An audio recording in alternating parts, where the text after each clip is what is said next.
gamers, gals, and my non-binary pals. It's short hair Stevie. Again, it's been a while since we've stolen content. I have been making too many original I hate Yu-Gi-Oh threads. I've been too much of a hater for too long. 500 commenters are always saying, Stevie, I hate how negative you are. but now I gotta be negative about you guys instead of, you know, the game. Konami. Konami, please unban me. I kind of like this game. But Jesse Cotton made a video a couple days ago called The Biggest Misconception about how to get good at Yu-Gi-Oh! And being able to see the sort of perspective from arguably the most accomplished player of all time throughout the game's history is always a refreshing sight to see. So let's give it a watch.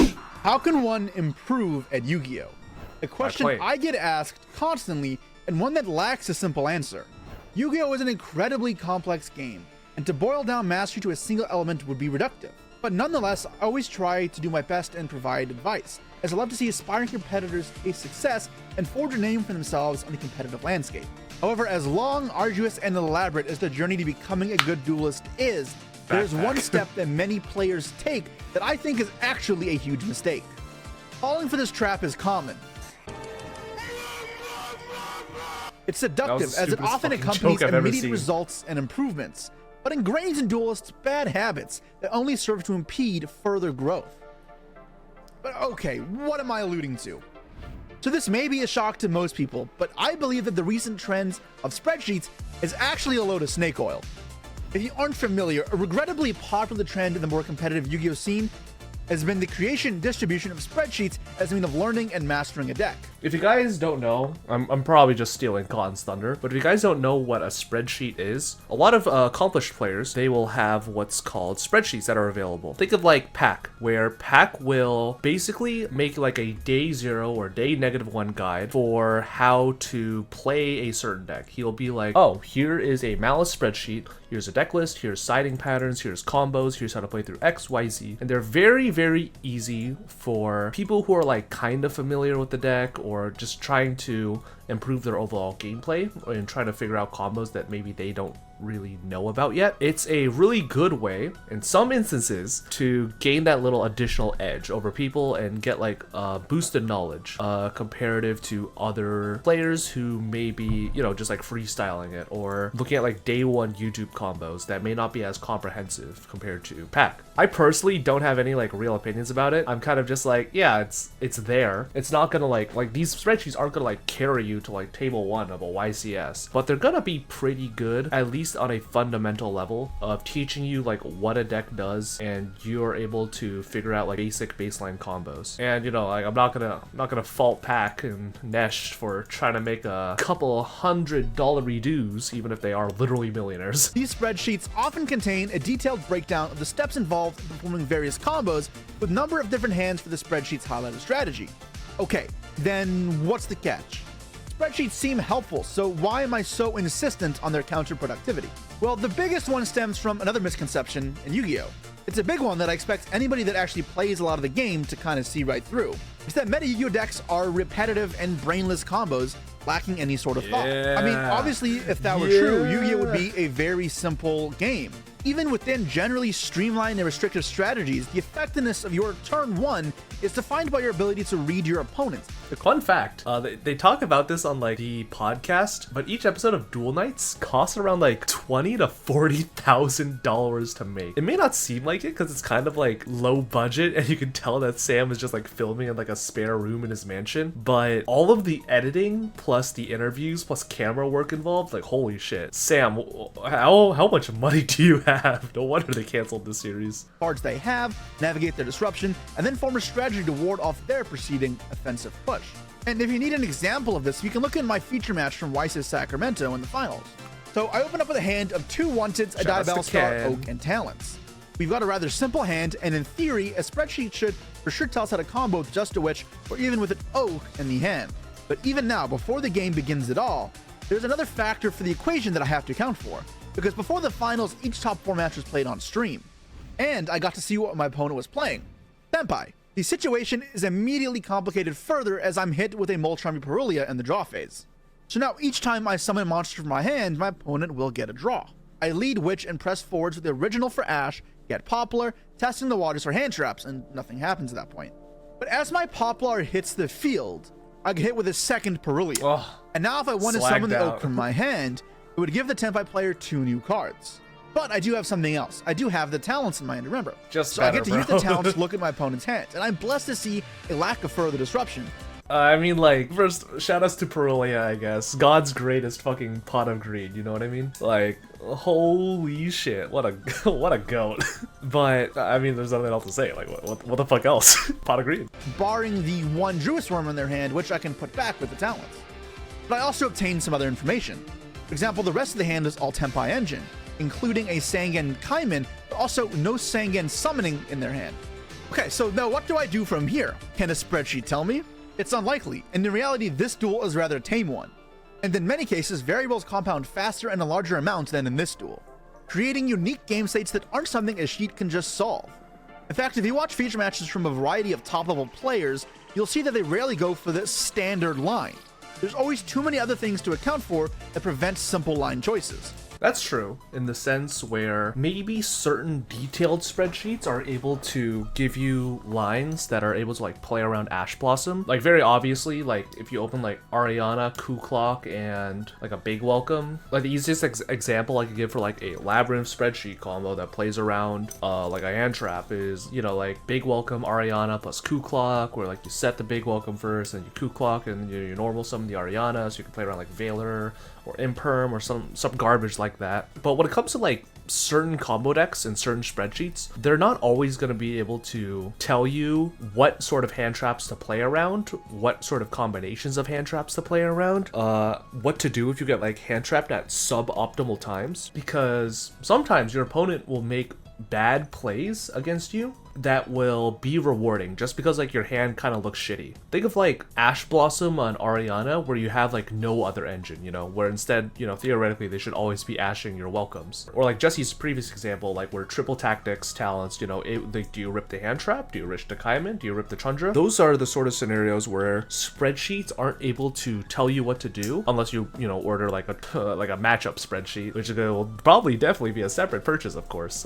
Keep that in mind, Pack. That's a business opportunity for you right there. But in the sense where matchup knowledge is something that you kind of have to inherently practice for and get a feel for just through repetition of games and, you know, understanding your opponent's deck and hands and potential draws and whatever inside and out. This is like why one of the big things where this is like a disagreement that I have with some of my friends where they don't like going to locals because they're like, Oh, locals are not that good experience because people there are kind of bad, or like, you know, people don't really take the locals experience too seriously. You know, people show up with bad decks, or the skill level isn't that high. and I disagree with them in that capacity, because I personally believe that locals experiences are best used as a way of gaining matchup knowledge and practicing lines against suboptimal and, you know, of course, if you're at a very competitive locals, optimal playtest opponents. It's very much like the difference between like being able to do a bunch of math on paper or like in theory versus actually having to solve like a real life problem. That's what I see like the difference between like playtesting and like going to locals is. You know, locals is like the actual practice for real life opponents and real life weird stinky scenarios against like, you know, weird decks or weird matchups. And I can understand why some people don't like going to locals for competitive experiences, because maybe the locals just isn't as good as they want it to be. But you know, it's still a very important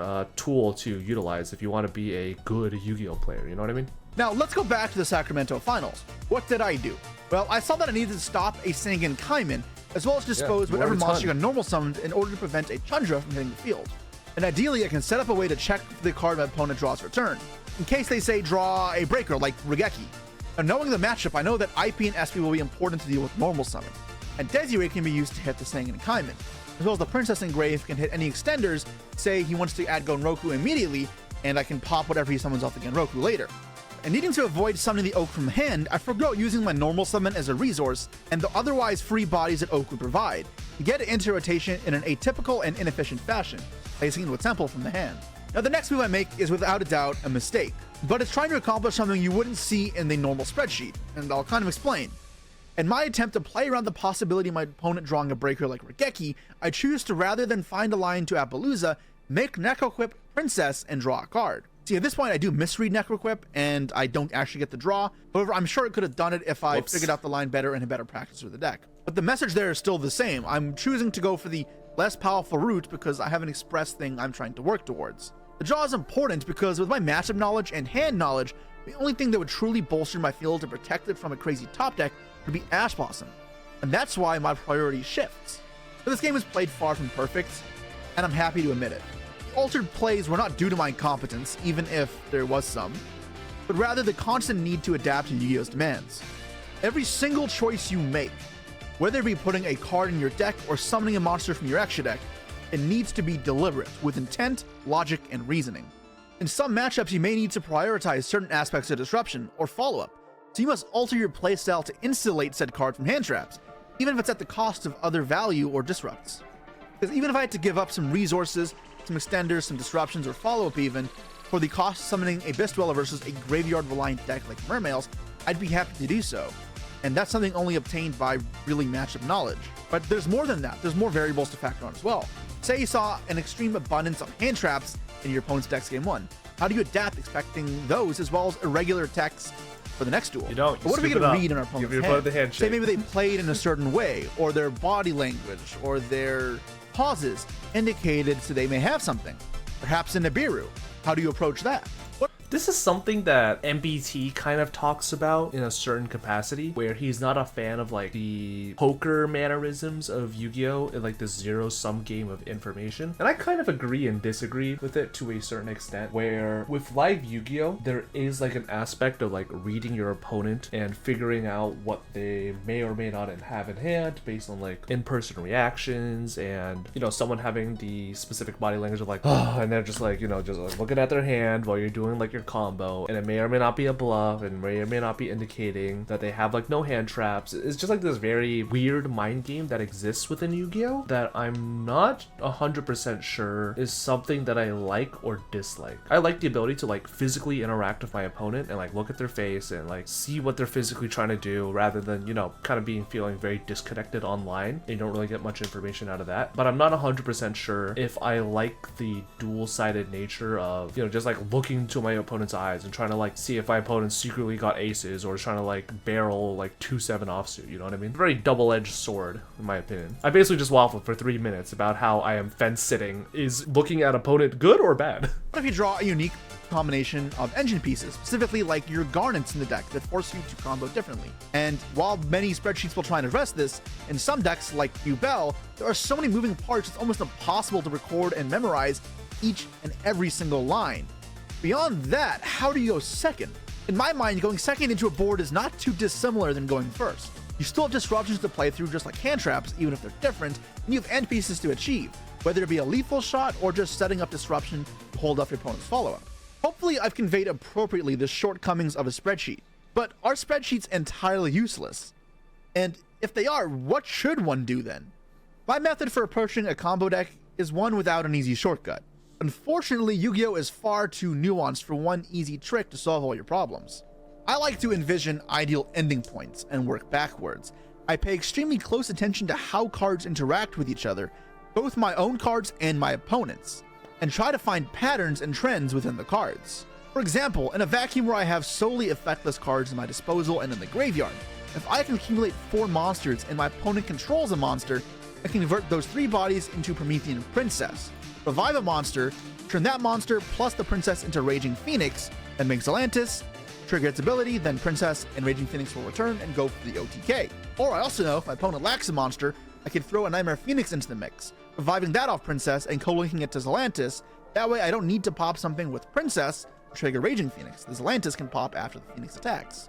And it goes further than that, because I also know that if my opponent has a Fire or Dark in their graveyard, I can simplify this maneuver and only need 3 bodies to make this play, thanks to cards like Hida and Dark. These may seem obvious, but these compartmentalizations and pattern awareness are pivotal in order to understand and navigate a turn in Yu-Gi-Oh! Through disruptions.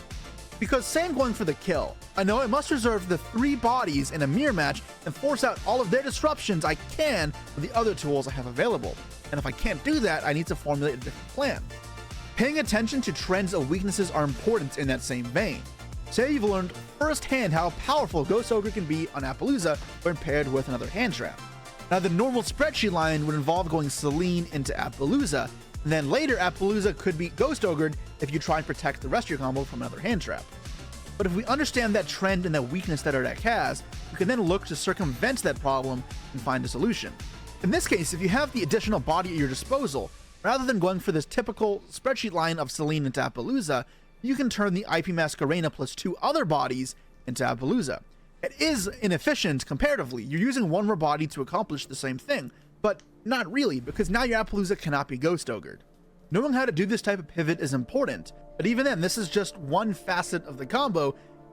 It will have to be paired with a bunch of other factors. It's gonna look real silly in like these scenarios where like, oh yes, I'm gonna like, you know, make like a 3 material Appaloosa, and it's gonna be like really good because I'm gonna be able to protect my body, and then your opponent special summons a Nightmare Unicorn and goes battle phase, beats over it, and you're just like, oh, I think I played around the wrong thing. That's also something that's really important to understand in Yu-Gi-Oh! Is that there are lines to be able to like play around X card and play around Y card and play around Z card. There's never gonna be like a perfect line that's able to play around every scenario. Playing around like X card and Y card and Z card is going to be almost impossible because there are just so many moving parts in Yu-Gi-Oh! The trading card game that it's kind of a fool's errand to believe that you're able to play around basically everything. But as long as you kind of understand that these are the most likely cards my opponent's going to have at their disposal, and I'm going to play around the 90% rather than like the 10%, then I believe that's what you should be doing, in my opinion. And instead of like beating yourself up and being like, oh, Like, I can't believe my opponent found, like, their cashier or unicorn. I'm never gonna do the IP ogre play again. well, I mean, like, when you look at current lists where they have like, I don't know, like 1 to 2 unicorn and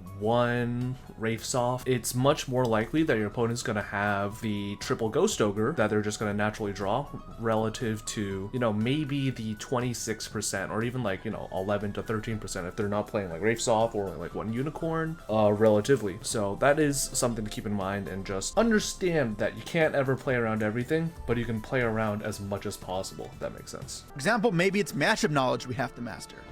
If I play against a rogue deck that has a hard time killing opponents, Ancient I gear, myself could baby. shift focus to play for my own follow-up rather than go for the kill. An important pattern I'd have to recognize This first, deck then would I'd be also going have to look first. for that play pattern that favors this conservative approach.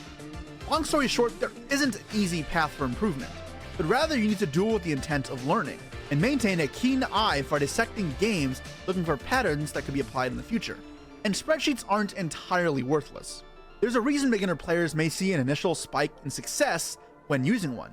It still teaches the patterns and lines that are best for value maximization, which, although not the be-all and end-all of Yu-Gi-Oh!, are still important, and the derivations of these lines are the end goal a better player seeks. However, further tutelage for the deck is better found from a skilled pilot Holy that can shit, it's explain me. reasoning and choice behind each action, and explore how to adapt to unique scenarios and identify pivotal plays in key matchups.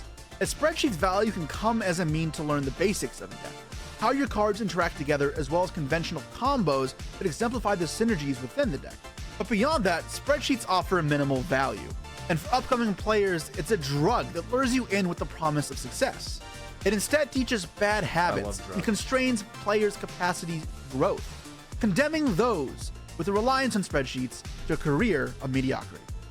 Damn, what a bar. If you use spreadsheets, you're bad. That's the only takeaway I got out of this video, because I lack media literacy. But yeah, good video. I think Khan is 100% right in the idea where if all of your plays are built on someone else's knowledge, and the only application you could do is to just like copy paste someone else's flowchart into your own game plan, then as soon as you're met with derivations to that game plan, you're basically fucked. There's almost like nothing you could do. There's almost, you're gonna choke, you're gonna panic, you're not gonna be able to perform when the time needs it, and spreadsheets should never be the end-all be-all in order to try and self-improve at the game. But yeah, let me know what your guys' thoughts are on spreadsheets down below. I know I'm gonna spend all the AdSense money on this video on the Malice spreadsheet, and hopefully Queen of Hearts will give me a nice little foot job. See you guys in the next video.